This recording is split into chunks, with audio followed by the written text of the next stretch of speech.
Hi guys, welcome back to my channel. If you're new here, my name is Abby and today I'm going to be sharing why I actually left Nigeria.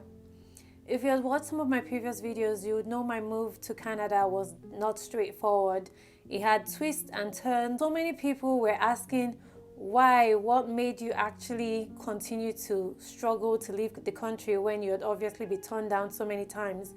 And for me, when I think back, these are some of the reasons why I told myself I was not going to stay in Nigeria anymore. I was going to do whatever it took to leave the country. And the first reason I packed my bags and left that country was the fact that I could not find work. And honestly, I know this is not specific to me. I know a lot of people have been through this. You're qualified, you've been to the UK for your master's or your PhD, and you're back home to Nigeria looking for work, and you can't find anything that fits your qualifications. I don't have connections. I know half the country doesn't have connections. So we don't have people to place us in the jobs we are qualified to do. So I had a really hard time getting a job that was, that matched my qualifications and my skill. So that already started frustrating me when I moved back to Nigeria. Another reason why I decided Nigeria was not for me was the fact that I was assaulted. So I wasn't assaulted like, sexual assault or anything like that, but I'll tell you what happened. So I used to live in Gwarinpa, and for those of you who know Abuja, it's kind of one of the suburbs. So I used to live by myself. I had a one bedroom. Actually, I had a studio, which is a bachelor apartment in Gwarinpa. So I lived there, and one day I was going for my cell meetings, and all of a sudden this guy came from nowhere and he was chasing me with a plank, a big piece of wood. Honestly, my first reaction was to react, right? I wasn't going to respond or stand there while someone chased me like a mad person. So I took off and started running. But this was a guy in his, I think, mid-30s at that time. He chased me and he caught up with me. And the way he planked me though, so my instinct was to sort of block myself. And I'll show you the scar that I got. So I got this scar. If you look clearly, you can see a scar. I think I had about 30 stitches. So I was sort of like assaulted by some random person. So I started screaming on the street. I'm like, help me, help me.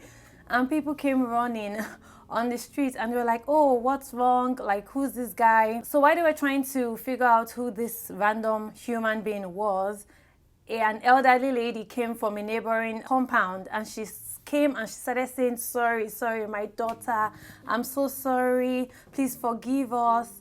So I started to wonder though, are you related to this guy? Do you know this guy? Why did he hit me? I don't know him. Why would he do this to me? And then she went on to share that, well, he has had a mental breakdown a while back, so they normally lock him and chain him in their house, but they don't know how he broke loose. And that was why obviously he was not in his right senses. So honestly, I was a little bit surprised. I'm like, if you know your son has mental issues, surely he shouldn't be where other people are. I'm like, it makes sense to sort of commit him to an institution to get him the help he needs. But obviously in Nigeria though, we want to keep this private. We don't want family or people to know that our children are going through issues. So they kept him in his house, and then he chased me and obviously scarred me. But at that point, there was nothing I could really do. So I forgave her. They took me to the hospital. I got my stitches and all was right. But you can imagine after that episode, every time I came out of my house, I would look left, I would look right. I would be sure before I even came out, just because I had already had like some sort of trauma from the fact that someone random just hit me. So that's one thing that made me, after that issue, to be honest, I left my place in Gwarinpa and I moved in with family at Apo, because I just couldn't imagine being alone, living alone, and I would subject myself to that kind of like, dangerous situation. So I moved out.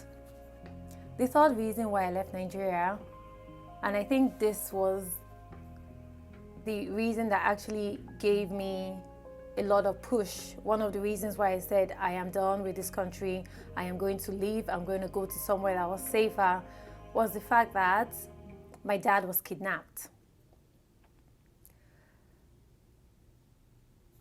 So a lot of you would know, if you have friends who are Nigerians, or if you live in Nigeria, or even if you watch the news, you would know that Nigeria has had a period of insurgency too, where the local militants and local people have sort of just been discontent with the way the government run things. So a lot of people have picked up arms and sort of vandalized pipelines, and a lot of people have resorted to kidnapping people they perceive as doing better than they are for money or monetary gain. So my dad was actually kidnapped, and this was way back in 2014. So if I remember correctly, my mom had called me one evening and she had asked me, so have you received any call from anybody from your dad's number? And I said no. I was like, why? And she said, because he has been kidnapped. So when she said that, quite honestly, I was shocked because I didn't really know what to say. And I'm like, what do you mean kidnapped? So I began to ask questions. So I was like, how was he kidnapped? Where was he going to? What was he doing? And she said, well, he was on his way from Warri to Benin, and he was kidnapped en route on the way. And if you know Nigeria, Warri to Benin is probably about an hour. So he was kidnapped at one point during that whole trip. And obviously I was torn because I didn't really know what to say. I was distraught, and the kidnappers got in contact with us, and they're like, okay, well, we have him. And my dad is a doctor by profession, so they're like, we have doctor, and if you want him back safe and sound, you guys are going to have to pay us. So we decided, okay, we will pay. After all, life is not comparable to money. So we were like, fine, we'll pay. How much do you want? 8 million. So I know I said my dad is a doctor, but if you know doctors back home, and obviously my dad is not like, well, managing in our middle class, well, in one of the, very scarce Nigerian middle classes where we were just managing. So my dad was there. He's a small family doctor, meaning his practice is so small. And they're like, 8 million. That was money we didn't have in cash. And obviously, to sell land or property is not going to be overnight. So they're like, well, make sure you get us 8 million before we would release him. So we started begging, we started negotiating. And honestly, at that point though, when I got the news, I couldn't sleep. And I guess thinking back now, the only thing that really got me through was prayer. And I know a lot of people who would watch this would probably identify with some sort of religion. So for me, I'm a Christian, and when it gets to something that is obviously bigger than me, I really don't know who to turn to. I think that was one of the first few times I actually remember fasting, because I was distraught. I couldn't eat. So I decided to channel all of that and turn to God. I'm like, oh God. It's funny that I can actually laugh now, because at that time, I could only cry out to God, and I know my family was doing the same. I know friends were doing the same. I know church members were doing the same. We're all praying, and at the same time trying to get whatever funds we could raise. So after a little bit of back and forth with the kidnappers and negotiations, 3 days later, they sent a text to my mom's phone.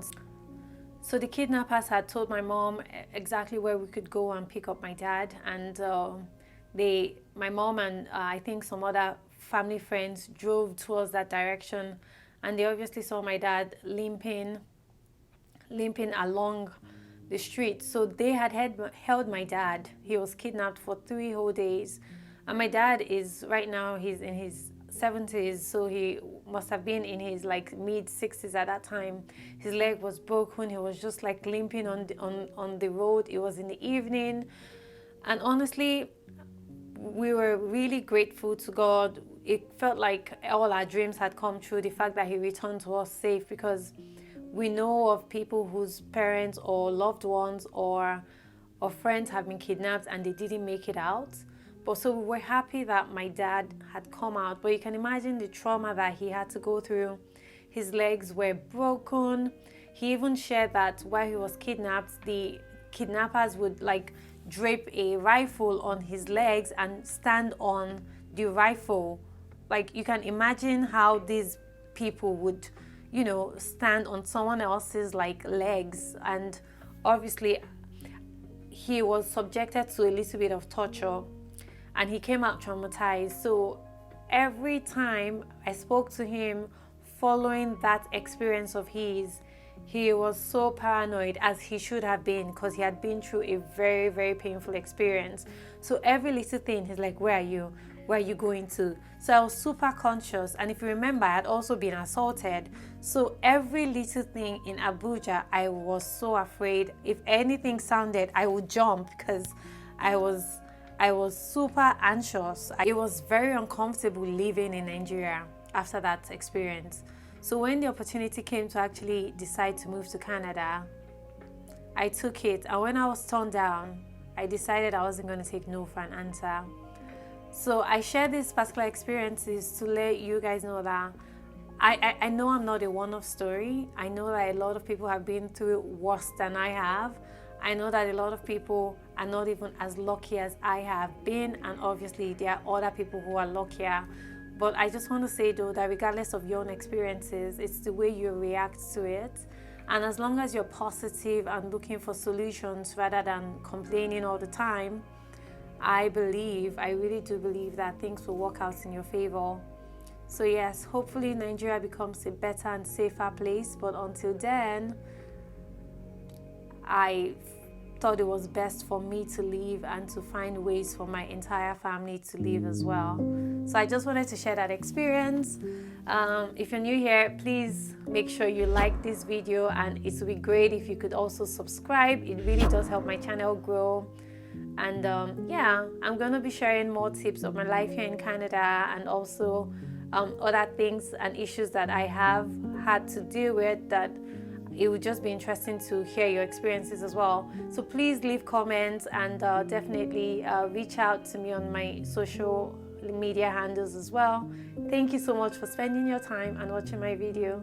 I'll talk to you guys soon. Bye.